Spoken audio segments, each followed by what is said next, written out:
Hello à tous. Aujourd'hui, vous allez apprendre à tricoter ce cache-mug en point de blé. Pour ce cache-mug, nous avons choisi le fil Lima en coloris Mimosa. Bien sûr, vous avez le choix entre plusieurs coloris, choisissez votre favori. Vous allez donc avoir besoin d'une pelote de Lima, d'une paire d'aiguilles numéro 4, d'une paire de ciseaux, d'un mètre ruban, d'une aiguille à laine et d'un bouton en bois. Et bien sûr, d'un mug. Laissez 50 cm de fil avant de former la première boucle sur l'aiguille. Ensuite, montez 17 mailles. Il faut toujours un nombre de mailles impair pour effectuer le point de blé. Au premier rang, commencez par une maille en droit.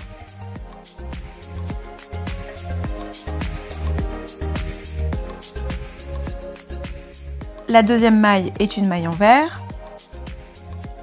Continuez le rang en alternant une maille en droit, une maille en vert. Pour les deuxième et troisième rangs, commencez par une maille en vert, puis par une maille en droit, et ainsi de suite jusqu'à terminer votre rang.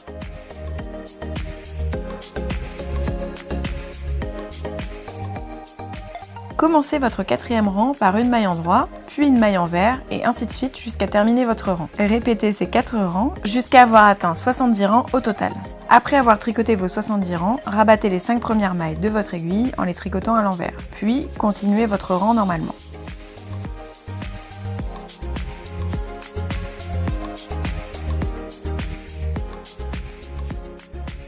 Au rang d'après, rabattez encore les 5 premières mailles en les tricotant à l'endroit, puis continuez normalement.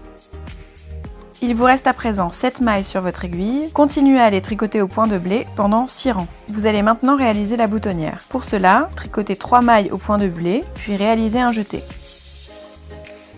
Puis tricotez les 2 mailles suivantes de l'aiguille gauche ensemble. Tricotez les 2 dernières mailles au point de blé. Tricotez encore 3 rangs au point de blé.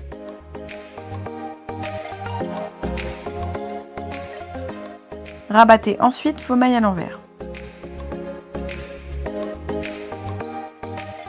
Coupez le fil à 10 cm de la dernière maille rabattue.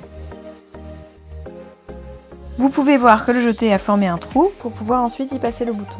Rentrez maintenant tous les fils à l'intérieur de l'ouvrage.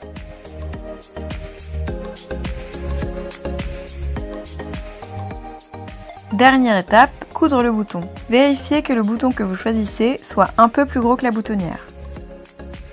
Repliez votre cache-mug afin de repérer l'endroit où il faudra que vous placiez votre bouton.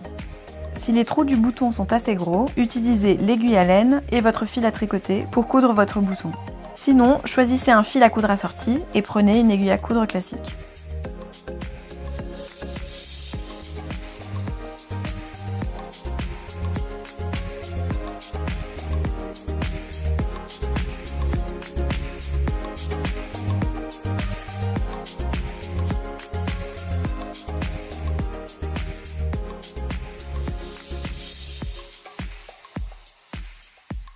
Voilà, votre cache-mug est terminé.